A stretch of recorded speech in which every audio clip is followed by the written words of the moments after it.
So I will call the Capital Planning Committee - School Research Subcommittee to order for Thursday, December 10th, 2020, and we are starting at 7:12 p.m. Pursuant to Governor Baker's March 12, 2020 order suspending certain provisions of the Open Meeting Law, General Law, Chapter 38, Section 18, and the Governor's March 15, 2020 order imposing strict limitation on the number of people that may gather in one place, this meeting of the Southborough Capital Planning Committee - School Research Subcommittee will be conducted via remote participation to the greatest extent possible. Specific information in the general guidelines for remote participation by members of the public and/or parties with a right and/or requirement to attend this meeting can be found on the Town of Southborough's website, www.southboroughtown.com. For this meeting, members of the public who wish to watch or participate in the meeting may do so in the following manner by finding the meeting at www.southboroughtown.com/remote meetings. No in-person attendance of members of the public will be permitted, but every effort will be made to ensure that the public can adequately access the proceedings in real time via technological means. In the event that we are unable to do so, despite best efforts, we will post on Southborough's website an audio or video recording, transcript, or other comprehensive record of proceedings as soon as possible after the meeting. All right. I'll note all members are present, and we'll go to meeting minutes. So I think we have one of two we're ready with, right? Yes. I got mine pretty much done. I just didn't get them out. And I didn't see Couture's till a few minutes ago, so I haven't read Couture, so I'll have to just not vote, I guess. I think we're okay. Well, why don't we just hold on them, and then to comply with the town bylaw that I can just submit these as draft, and then we'll vote at our next meeting if that's okay. Okay. And Couture, if it's okay with you, let me do tonight's minutes. I'm going to stay tonight to wrap up the other ones. I just want to get them out, and I'll just do these right at the same time, so I'll get them both out tonight. Oh, excellent. Okay, thank you. I'll take the next one. Hard not to take that offer. I know.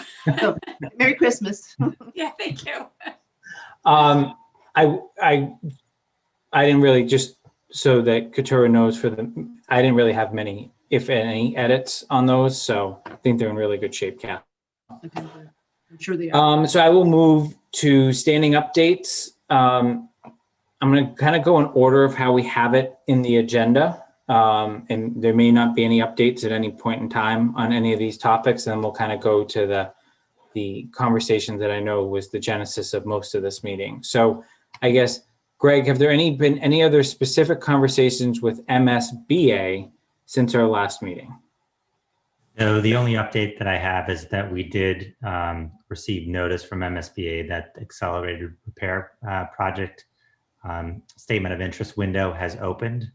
And they also indicated that their core building program window will open sometime this spring, but didn't give any details. So it was just an indication of the normal processes moving forward with MSBA at this point in time. So we're keeping an eye on when the window will open, but at this point it is not open.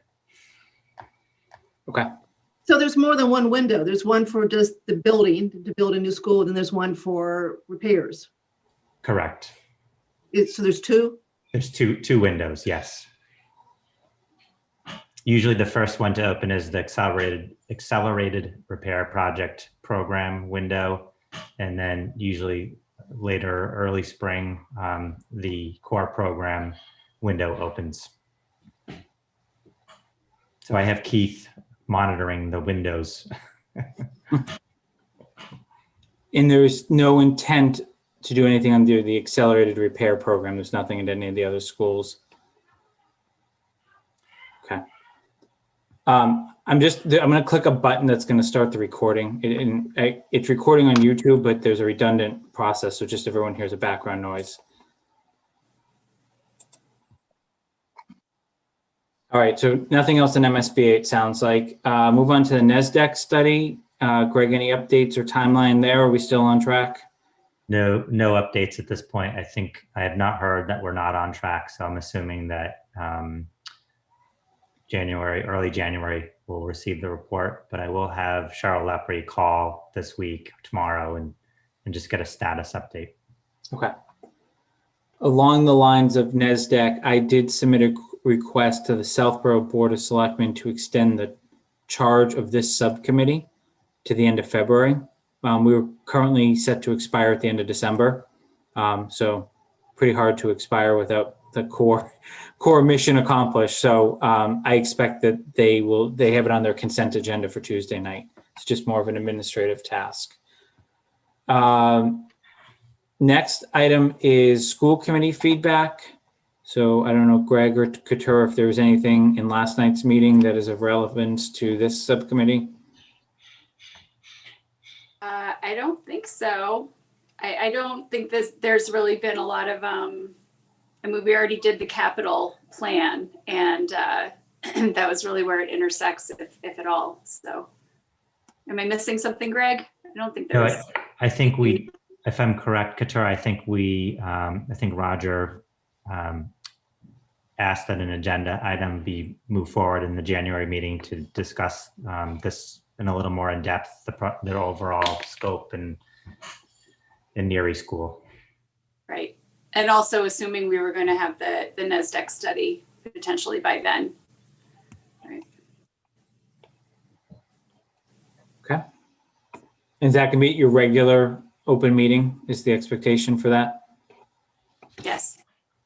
So I guess give some thought to whether Kathy and I should plan to be present for that, and just so I can post a meeting for our subcommittee, and to the extent that it would be helpful to Couture or Roger or the rest of the school committee. I don't know that would be necessary, but you're obviously always welcome to, join us. Let's see, so that's January 13th. And I think that since that would be the first time that we'd be discussing the new NESDEC study, assuming we have it by then and everyone's had a chance to digest it, I don't know that we're gonna, I think I'm just assuming it's going to be sort of an initial discussion with everybody just sort of going through maybe the raw data or the raw report and starting to think about it. I don't know that we'll arrive at any sort of decision or conclusion at that point.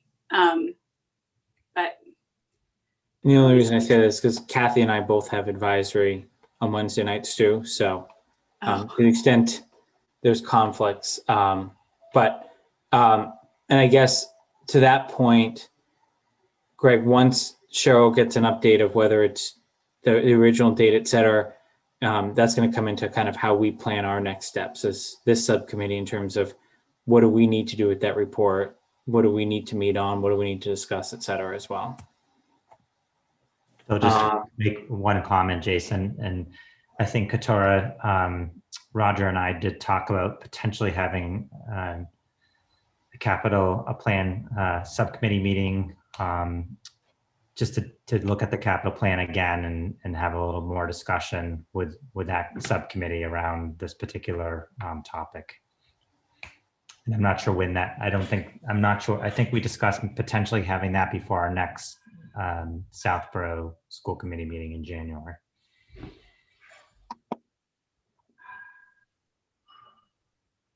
Okay. So I'll move on to capital planning feedback. I think the only thing that's of relevance to this subcommittee is we have had our architect the town's architect walk through both Neary and Woodward at this point, and he is presenting kind of his preliminary findings. It was a very, very limited scope. Keith was obviously there to walk him through. But he is presenting that on Monday night to the full capital planning committee of just what his raw feedback was in helping us to chart the next steps to determine, candidly, like whether how well the town would be able to repurpose a building if one was even available. So we feel like we'll be in a good position. We should be in a good position to react once we know, obviously, where the school committee wants to go based on the NESDEC findings, et cetera. Kathy, anything else of relevance you think from capital planning? No, I don't think so. But are we going to have a chance? I'm not sure where this would fit in. There's still a couple. I want to throw a couple of what ifs at school people on this committee before we we sign off for the night. So I'm not sure where you want to do that piece of it. Let's do that under decision tree or next steps for NESDEC report. I think it's probably important for the group to kind of debrief first on the discussion with the outside consultant that had done some work for the Northborough schools and just any lessons learned there. So Greg, I don't know if you want to kick it off, and then those of us that were on that call can chime in with any additional thoughts of what we walked away with. Sure. So our meeting on December 2nd with Colliers International, it's the project manager and engineering firm who did the project in Northborough, the Lincoln Street School. So we had a meeting just to talk about their experience and background and kind of get their insight into Southborough and whether the steps we're taking to move forward were in alignment with their experience working with MSBA. So Colliers International really is, as you know, really a architecture, engineering, construction. They're really a full service, comprehensive company that does facilities planning, building commissioning. Our conversation really centered around, what does the process look like in terms of MSBA, and where would a project like NERI come into play with MSBA? So a couple questions they asked is when is the last time the community of Southborough actually put in for a program, a core building program, and they said that is in the community's favor, that Southborough has not submitted a statement of interest for any of their buildings in a number of years. They also talked about that really the key to the MSBA process is the statement of interest and getting in the queue, because waiting to get invited into the program can take some time. So they recommended submitting a statement of interest for NERI that would get us potentially in the queue with MSBA to be considered. And that once a community is invited into the core building program, then the process starts around looking at the feasibility, looking at options, looking at all of the potential scenarios that a community needs to look at before making decisions around moving forward. So I thought that was an interesting and important point. And I think it was in alignment with what we were thinking in terms of the statement of interest process really is an important next step. And then the last thing, my last takeaway was really around doing a facility study. So part of the work that this particular firm, Colliers, does is they'll come out and do a facilities audit or study. And regardless of what direction we head in terms of a building project or not, I think it would be we're thinking as a district, it would be a great investment in terms of looking at our overall capital plan and really doing that facility study in all 4 of our buildings to make sure that the projects that we have in our capital plan are actually projects that need to be completed in the next 5 to 7 years. Those were some of my takeaways, and I'm sure there are a lot of other details we discussed. Keith or Becky, anything you wanted to add?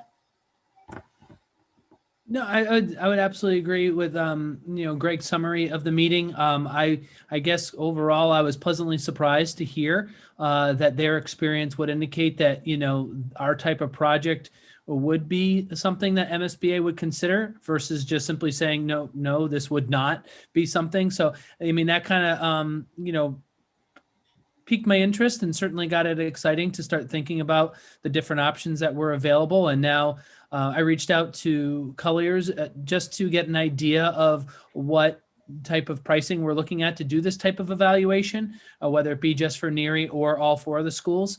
So I will hopefully have more detail about that for our next discussion.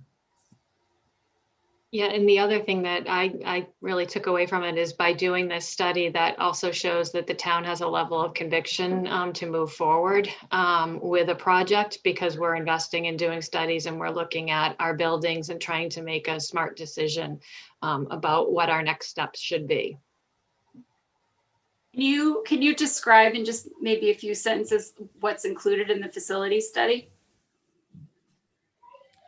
What do they look at? Well, I think what they're going to do is that, like, the things they've asked for me, are when the building was built, when was it last renovated, what are some of the major projects that have been undertaken, certainly looking at the basic enrollment figures. Those are things they look at. It's going to include a site visit. I think that's going to be comprehensive. I'm sure Brian Fantoni is going to join me to give more of the detail around certain systems that they might have questions about. Frequency of how often things need to be repaired, like windows and other, envelope related things to the buildings themselves, and just also how they're being used. I think that was interesting from Colliers, and I did a little research on their website. Is they're very interested to see how space is being utilized, and I think they're going to ask questions along those lines as well to then provide some recommendations or certainly some ideas going forward. So they also prioritize repairs, Katara. So Right. they'll look at our roofs, like Keith, the boilers, windows, and they'll actually prioritize those repairs depending on the severity, and also give us a timeline of when the repair or when the replacement, for example, of a roof potentially could take place. So I think we have a really good capital plan and a good understanding of our capital projects. I think for me, this would be kind of a good audit to make sure we're on target, that our capital plan is exactly what we need to do moving forward for the next 5 years.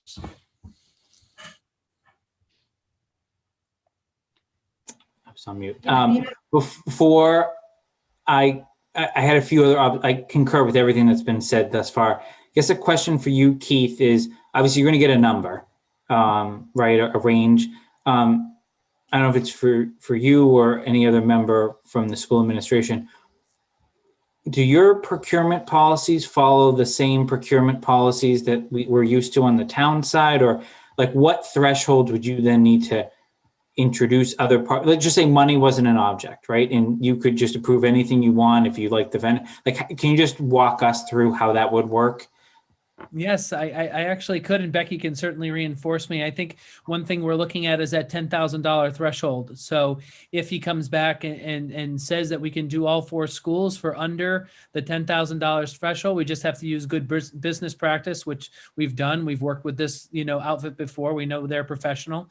But if it does eclipse that $10,000 mark and goes between 10 and 50,000, we would have to go out for 3 quotes and come up with a scope of service and things of that nature. So we would have to follow the same 30B procurement procedures that the town would.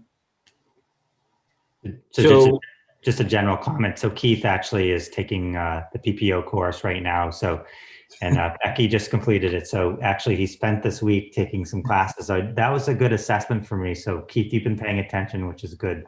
It was a test question that Greg planted ahead of time. I just passed module 2. Thank you, Greg. Appreciate that. So Can I interject here? Remember, NASDAQ does this also.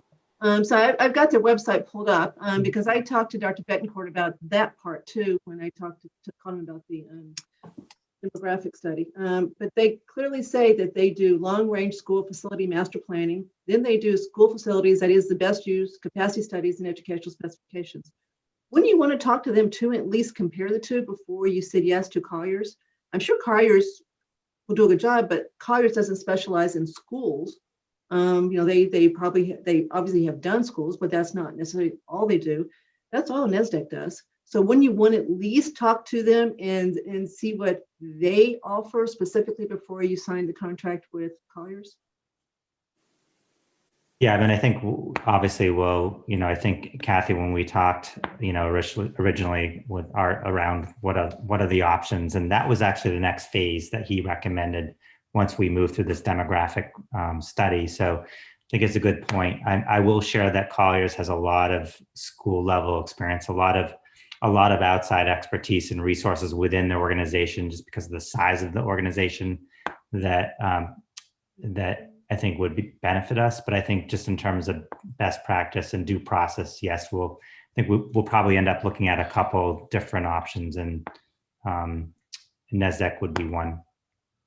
And I'll throw you a number. So he already told me the number for doing theirs. It was going to be between 10 and 15,000. And he thought it was going to be closer to 10 based on the size of our town. So he already told me the number for NASDAQ to do it. Kathy, So- was that for the whole district or was that just for one building? It was for Southborough. So I believe it's for the schools and Southborough. So probably would not include Algonquin. Okay. But you should definitely clarify that. It's been a while since I talked to Right. him. That wasn't Okay. my focus. But he did give me a price on that piece of it too. In Kathy, I had, when I last spoke to Keith, I had passed along that the town had obviously a vendor too that we had worked with in the past that specializes in schools and also happen to also specialize in public safety if they need to go down that route as well.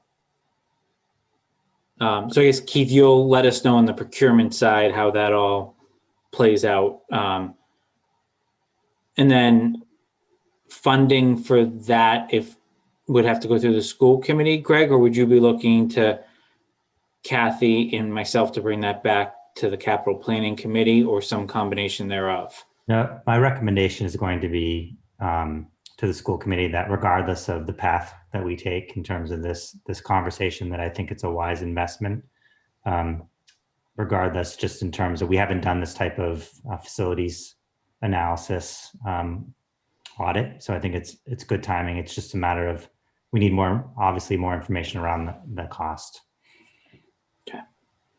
So I'm going to add 3 things to what has already been said about the conversation. One, I walked away a heck of a lot more positive than I walked into it, right? Based on where we had left the last meeting in terms of, outsiders looking at our fact pattern and in offering a view as opposed to, right. And there's no guarantees, but I think it was definitely more positive and left a lot of doors open. I think the other discussion we had, which goes back to we discussed last meeting, is I think I asked it, but apologies, someone else asked it, is about schools going without MSBA in what their track record was. And I believe Colliers in particular listed off at least 5 or 6 districts that they individually had worked with. And they cited obviously some of the pros and cons to that approach. And I think that sort of data and understanding, and I ended up kind of doing some research of when I wrote down the names of some of the communities and did some research of like just the press around some of those building projects, right? Because I figured, how could you leave money on the table was probably a question that every single town had asked at town meeting. And I didn't find a lot of issues, believe it or not, at least in the articles. And I don't know, there were little town newspapers that mostly had popped up when the towns were bringing it to their town meeting. It was just interesting to see that there were a lot of towns out there that were going without MSBA. Again, I'm not advocating that, but I do think that I believe they cited 30 months at least of savings in time by not going through that process. And I think Kathy, in Katura, the other thing that I had kind of did a little homework on, and I think Colliers validated it, and I think Greg and Becky and Keith probably already knew this, but it's not 37 point whatever % of the total amount. Like there's limitations on X amount per square foot are reimbursable for that 37%, and you can't go beyond that. I think it was $350 per square foot. So the second we get to, if we had $400 per square foot, that $50 is not going to be subject to the 37% reimbursement. So I just think, Kathy, especially on the capital planning, as we look at what the cost of doing some of the town operation items are going to be, we have to weigh that cost against pros and cons of going with and without MSBA, just from a financial perspective. And then obviously we're going to have to defer to the school administration and the school committee for pros and cons of that from a building perspective and making sure that they're getting, but I just think it's something we need to keep on the table until someone says no. So that was one of the bigger takeaways I had from the meeting, other than what has already been mentioned. Jason, can I just add to, I think Colliers also talked about it's the MSBA's timeline. So if you don't get invited in at the right time and bond ratings are really, positive, then, sometimes that's the other angle that towns and communities look at as current bond ratings. And if they wait for an invitation, what opportunities are they going to miss as a result of the current bond ratings? It may be bond rating, but I bet it's interest rates too, as far as looking at it. If you've got really low interest rates, which of course we do right now, you don't want to lose that opportunity too. Yeah, I mean, I venture to guess we're not going to be at the interest rates 30 months from now that we're at today. It's not, I'm not going out on a limb there probably, but it's not going to be worse. The rates are likely not going to be lower, or we're going to be obviously probably not building something, because we're going to be in a much different economic position. And I think the last piece is they basically, and they were pretty adamant about this. They said, expect to get rejected the first time around, I think was pretty much the quote. Please correct me if I'm wrong. And that's just another year. And I think all the more reason that, well, it sounds like the school committee will make the ultimate decision, that I would certainly endorse a facility study, because I don't know how many years that roof has. I'm not an engineer. I've never looked at it. But right, we need to weigh those factors too, of how long can you wait on some of these things before we have, bigger issues on our hand than we may already have. And I think obviously safety is going to be the number one consideration in all cases. So I don't know, Katura, Kathy, any questions on, it was exactly an hour-long conversation, but there was a lot that went on in that hour. No, this is a lot to digest. I am surprised at what you just said as far as that many towns or districts going without the MSBA. And I never really thought about, to me, it's just money, right? 37% sounds like a lot to me. I don't know if that 350 moves up based on current values. One would think they'd come up with a per square foot cost that would be doable. As far as what they reimburse against. But anyway, I just really hadn't given it much thought as far as what the pros would be as far as going without, other than the timing piece, because we still can't do this we cannot close Woodward for 2 years, right? No matter what we do. So I don't know, I need to digest it. So I take it the towns that you looked at didn't all start with a W? There were some W's. There was an island that begins with N, and there was a town on the North Shore that begins with an A, and a town in and along Route 2 with an L. Is this another quiz? And a C along Route 2 as well. Of course, that N island's finances look nothing like ours. Yes, they have about a $3 per mil tax rate. Well, they also don't have a big school system. No. So those were the references, but a lot of the tension that I read in the articles about those communities were about neighborhood schools, which obviously we don't have that here. It doesn't matter where you live in Southborough, you go to the same school. It's just a matter of what grade you're in. Right. You can go there for 2 years. I guess, Katura, any questions, comments from you on that? I mean, it sounds like a lot of good information. It sounds like not necessarily the tip of an iceberg, but maybe the beginning of the exploration. And I think we're on the right track. I mean, I think that this is all great to get going. I'm really looking forward to getting the NESDEC study and getting a better idea of where we're heading as far as what path we're gonna go down. Because I think once we have a better sense of that, it's just going to be much easier to get the information that we need. But I think that that's very helpful background and doesn't hurt to know at this point in time. And Keith, I assume they'll give you a timeline with their quote too? That's what I was expecting. I asked them for the quote as well as, an expected turnaround time as well. So I should have that to report back on. And are you going to want to get this started before we know where we may be headed as far as closing a school or not? Do you want them to do that first?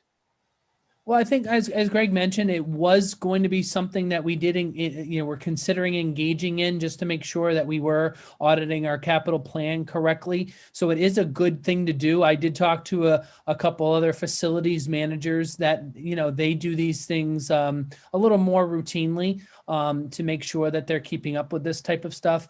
So I think it would be a good exercise regardless of this meeting or regardless of the conversation. So, but certainly I think the NESDEC piece is going to be pivotal, and I'm sure they're going to want to take a peek at that information as well. I think it'll be valuable.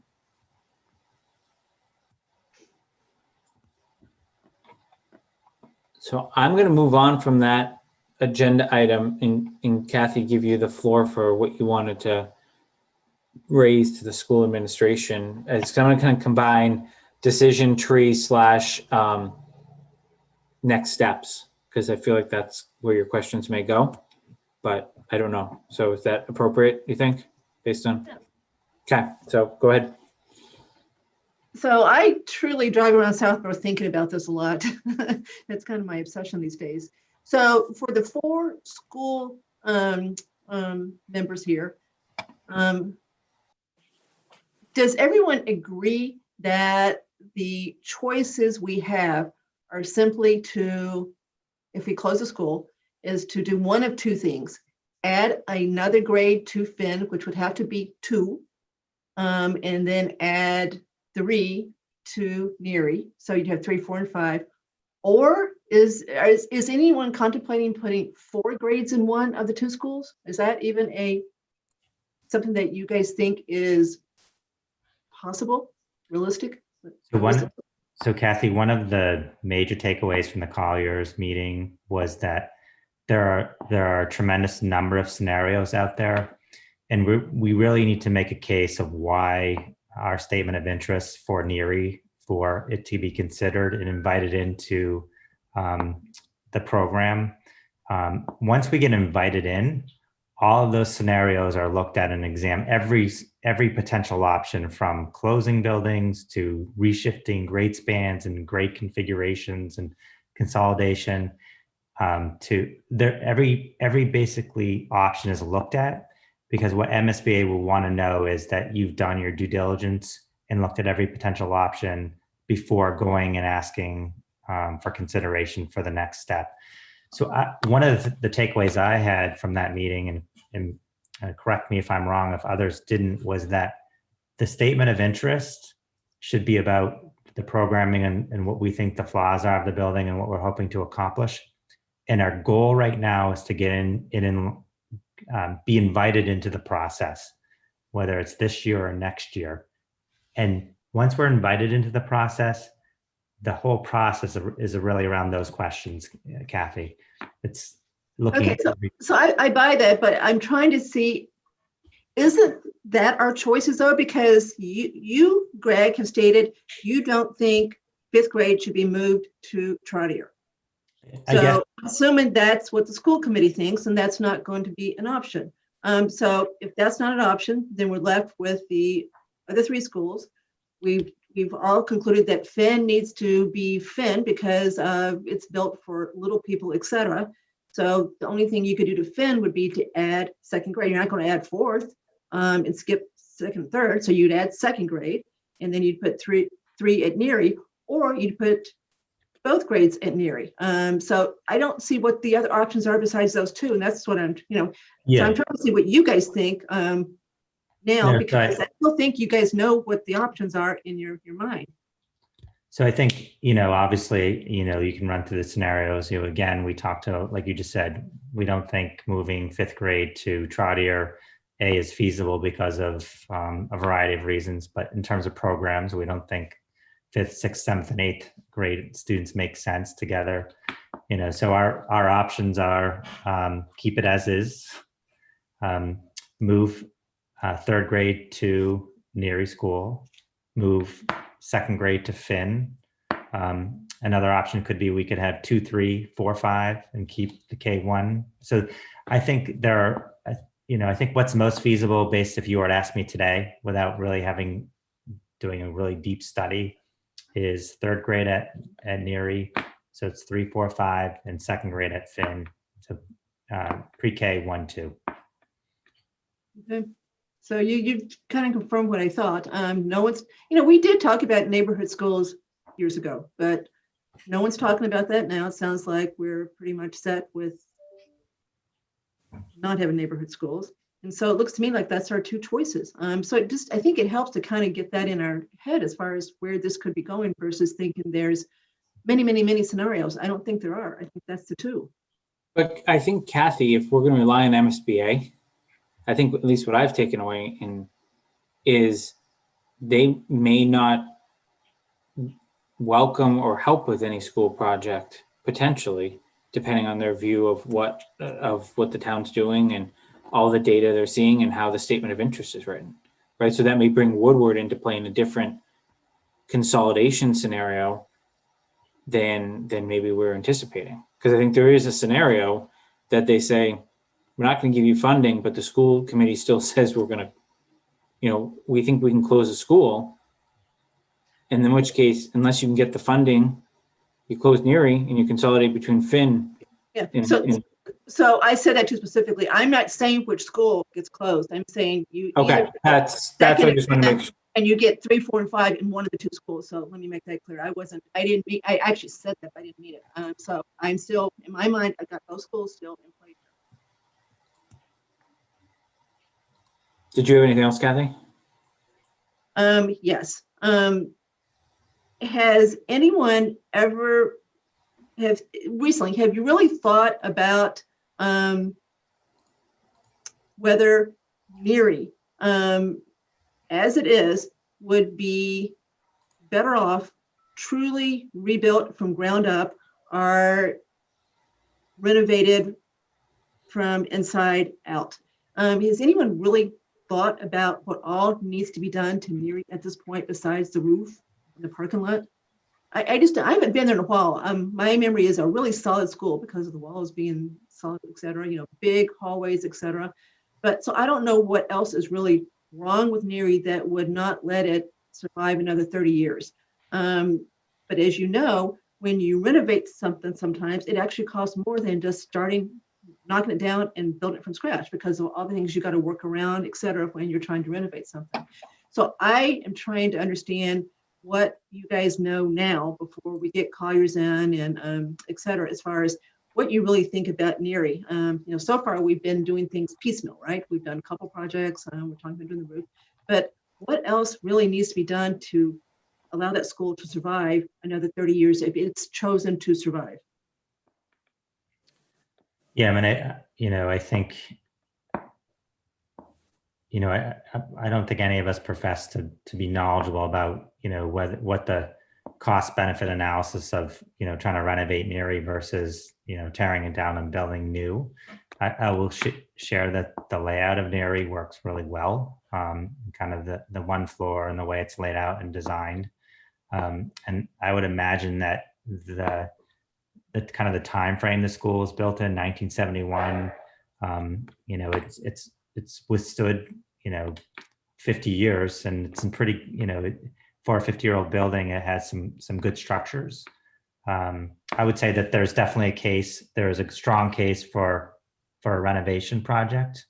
That would be my guess. But again, if we rely on the MSBA process, they're gonna have us go through all the different scenarios, remodeling, renovation, tear down, and choose the one that's the most cost effective.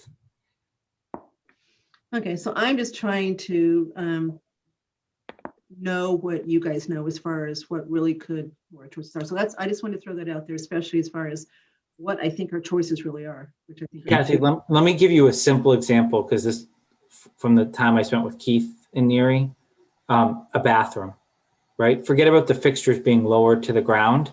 The doors I mean, literally, I mean, I don't know how it's like showing on a Zoom, but they are so narrow that any sort of renovation, like even though that building is solid, right? Like it's solid, like it's actually it's not like moving a wall in our house, right? Where you can like, move a wall a little bit. Like there's going to be some heavy, if you would do any renovation, right? I have no idea what the cost is, right? And I know that's where you were going, but just thinking big picture, cutting through concrete versus cutting through, sheetrock, I just think is a very different story.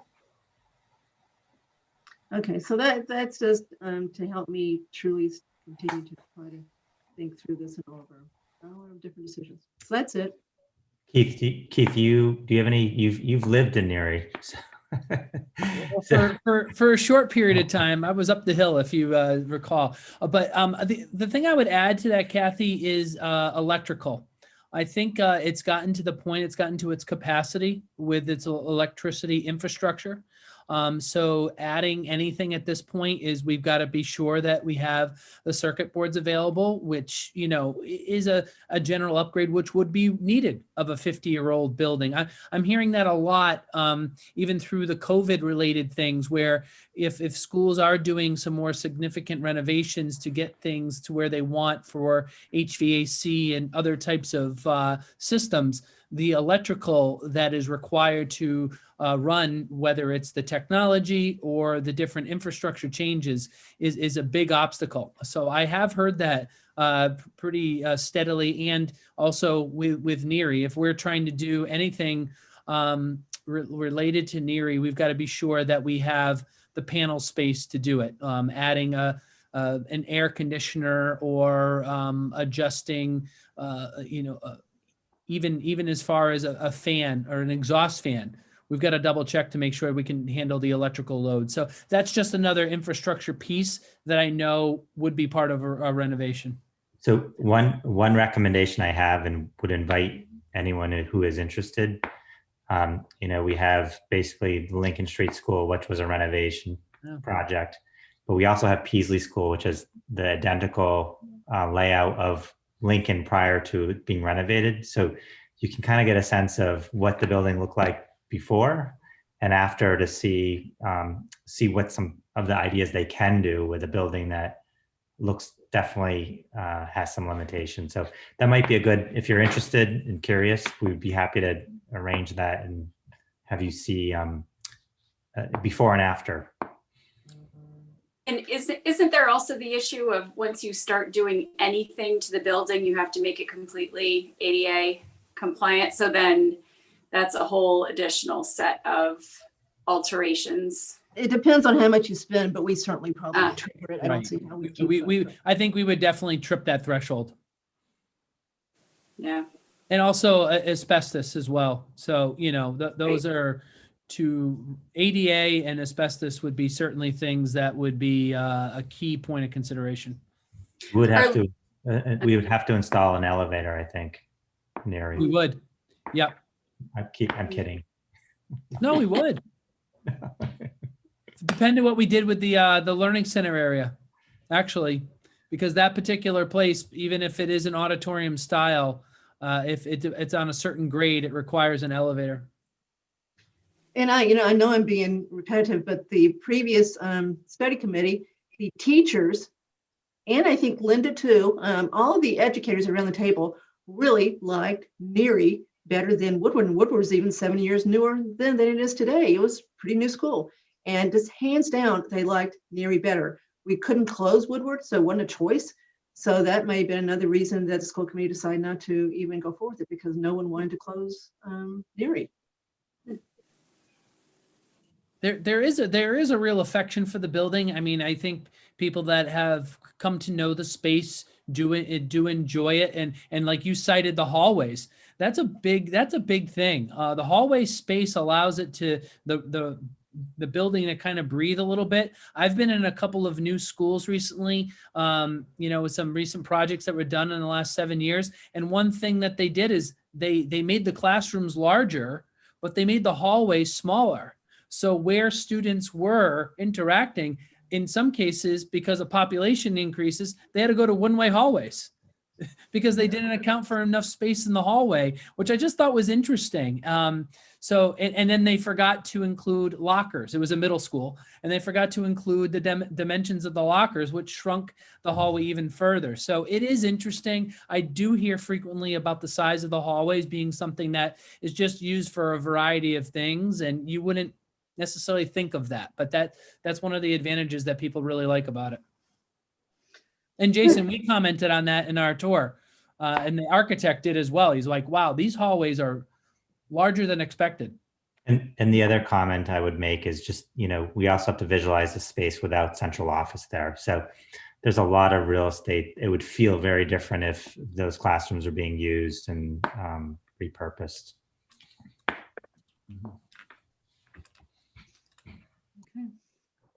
Anything else, Kathy? So I guess the question then becomes, do we do anything, or do we just wait for the NESDEC report and wait for that timeline? Wait for the timeline of when we're going to get that and decide on when our next meeting date would be based on any feedback Cheryl gets this week, or closer to the holidays, or right after the holidays. So my recommendation to the committee, and this is when we meet, is going to be to submit a statement of interest with MSBA. So, I've asked Keith to connect with a couple of the districts in the area who've submitted recent statements of interest just to see what the process is and what type of data we would need. So we'd be in a good position to be able to create the statement of interest. So that's going to be my recommendation to the school committee. And obviously it's the will of the committee to decide to submit it or not. But it doesn't hurt to submit. There's, if we get invited in, it's not a commitment by any means. But I think we need to get into the queue at this point. And you'd want to get in the queue to renovate Neary or add on to Neary? That's what you would do? Or would you do something that would allow Woodward to come into the picture? So I think what I think is important is that we submit a statement of interest, and once we're accepted into the process, then anything could be on the table. Kathy, we could grade configuration, shutting schools down, all of those scenarios we've talked about will be part of the feasibility study moving forward. And that is one takeaway I took away from Collier's, that the most important next step is to submit a SOI and get invited in. Once you're invited in, that triggers the process to do all these conversations around what makes the most sense. So you just don't have to be that specific in the SOI. You can describe broadly what we're trying to do is consolidated grades maybe, and tell them kind of how we could do that. Okay, so that makes sense. Sounds like there's no downside. That makes sense to me. And I assume if it was not a favorable result, do they give you any sort of feedback, or is it a public meeting that you listen to their deliberations, or how does that work?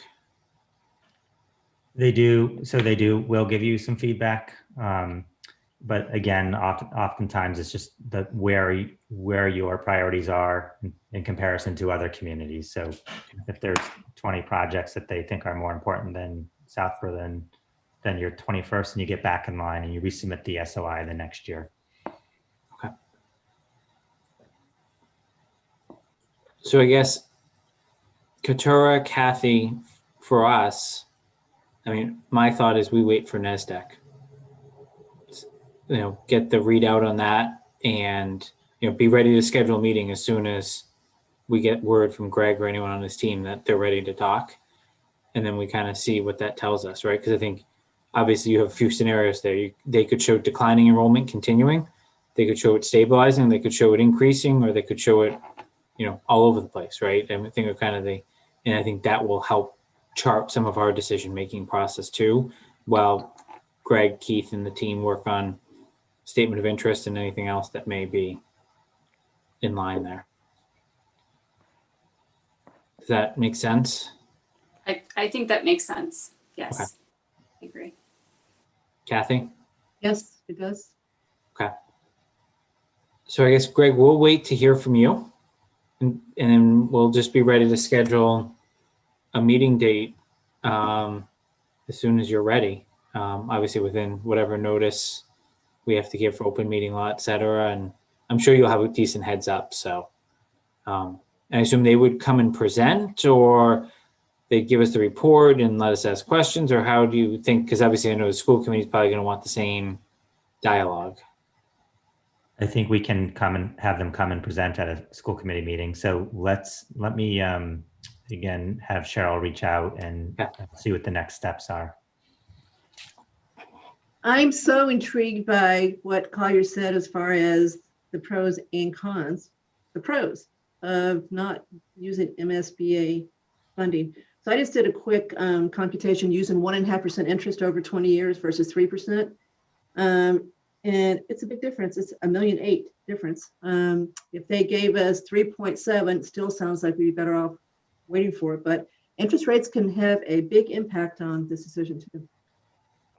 So it would be nice to grab the lower rates. That'd be good. Kathy, maybe what we can do as part of capital planning is obviously we need to figure out how much could fit, right? Because we already have a budget issue as a town, right? As every So I'll tell you 0. right, but how do you fit it in, and when is the right time, if there is a right time, et cetera? Because I think we saved what, 10 million in interest on public safety by a combination of the principal savings and the AAA bond rating. So that made a big dent in what it actually cost us as a taxpayer. And no one should get excited that we're about to pay off the other schools, because the reimbursement is, about 80% of what our bond payment is. So we're not going to, the net number that we're going to save once it's paid off is not that much money. It's something. It's $300,000 or so a year. It's something, but it's not that much. All right. There's no public here, so I'm going to skip public comment and just ask if there's any other business. All right. I will make a motion to adjourn. Is there a second? I'll second. Any further discussion? Roll call vote. Cook, Aye. Martin, Aye. and Malinowski's aye. If we don't talk, everyone have a great holiday and hopefully you get some time off. Thank you. Have a good everybody. evening. You too. All right. Here, you guys take time off and relax. My gosh. So this is your time. Yeah. Take